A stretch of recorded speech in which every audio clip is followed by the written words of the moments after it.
Epson stylish photo R230 মডেলের যে প্রিন্টারগুলো আছে প্রিন্টারগুলোতে অনেক সময় সার্ভিস রিকোয়ার্ড দেখায়। সো এই সার্ভিস রিকোয়ার্ডের কিছুটা জটিলতা আছে। সেই জটিলতাগুলো যদি আপনি নিজে নিজে সলভ করতে চান তাহলে এই ভিডিওটা আজকে দেখতে হবে।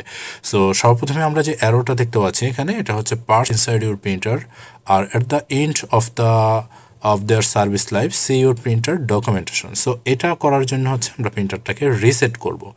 তো প্রিন্টারটা সাধারণত যখন আমরা অন করে থাকি তখন কিন্তু এই পাশে যে লাইট আছে রেড লাইট, তো এই রেড লাইটটা দেখা যাচ্ছে না, এটাও কিন্তু জ্বলতেছে, দুটোটা একসাথে কিন্তু আপ ডাউন করতেছে।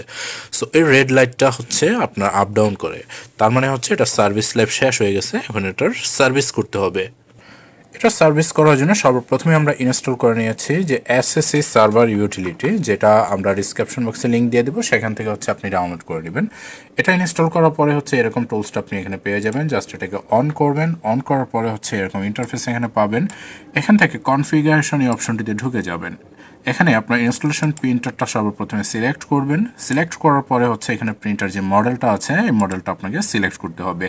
এখানে আমি প্রিন্টারের যে R220 এবং R230 এই মডেলটা সিলেক্ট করা আছে। এটা করার পরে হচ্ছে জাস্ট আপনি এখান থেকে এটাকে ক্লোজ করে দিবেন। ক্লোজ করার পরে হচ্ছে নিচের একদম ট্যাক্স মেনুতে চলে আসবেন। এই ট্যাক্স মেনুতে চলে আসার পরে হচ্ছে এখানে আপনার এই প্রিন্টারের আইকনটা হচ্ছে আপনি দেখতে পারবেন। এই প্রিন্টারের আইকনটার উপরে এখানে না পেলে এখানে যে তীর চিহ্নটা আছে এটার উপরে ক্লিক করলে হচ্ছে এখানে আপনি টুলসগুলো দেখতে পারবেন। সো এখান থেকে এই টুলসের রাইট অপশনে ক্লিক করতে হবে এবং এখান থেকে আপনাকে যেতে হবে হচ্ছে রিসেট প্রোডাকশন কাউন্টার। ওকে, এখানে দেখতে পাচ্ছেন রিসেট প্রোডাকশন কাউন্টার, এটাতে জাস্ট ক্লিক করবেন। এটাতে ক্লিক করলে হচ্ছে এরকম ইন্টারফেস আপনি এখানে পাবেন। জাস্ট এখান থেকে কনফার্ম করে দিবেন, এখান থেকে ইয়েস করবেন। ইয়েস করার পর হচ্ছে ওয়েস্ট কাউন্টার রিসেটেড, দেখুন এটা রিসেট হয়ে গেছে। জাস্ট এখান থেকে আবারও রিসেট করে দিতে হবে, মানে ওকে করে দিতে হবে। ওকে করার পরে হচ্ছে আবারও আপনি চলে যাবেন এখানে যাওয়ার পরে এটার উপরে রাইট ক্লিক করবেন এই আইকনটার উপরে, দেন এক্সট্রাতে যাবেন। এক্সট্রাতে যাওয়ার পরে হচ্ছে এখান থেকে সফট রিসেট। ওকে, সফটওয়্যার রিসেট করলে এখানে কিন্তু কিছু দেখাবে না, জাস্ট আপনার যে প্রিন্টারটা আছে দেখুন যে প্রিন্টারটা কিন্তু এখানে রিসেট হয়ে গেছে।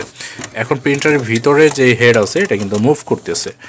সো গাইজ, এই পদ্ধতিতে হচ্ছে আপনি আপনার যে প্রিন্টার আছে মানে ইপসনের 220 অথবা 230 মডেলের প্রিন্টারগুলোর সার্ভিস লাইফ শেষ হয়ে গেল এটাকে রিইনস্টল বা রিসেট করতে পারবেন। ভিডিওটা ভালো লাগলে লাইক করবেন, আর আমাদের সঙ্গে থাকার জন্য আপনাকে অসংখ্য ধন্যবাদ।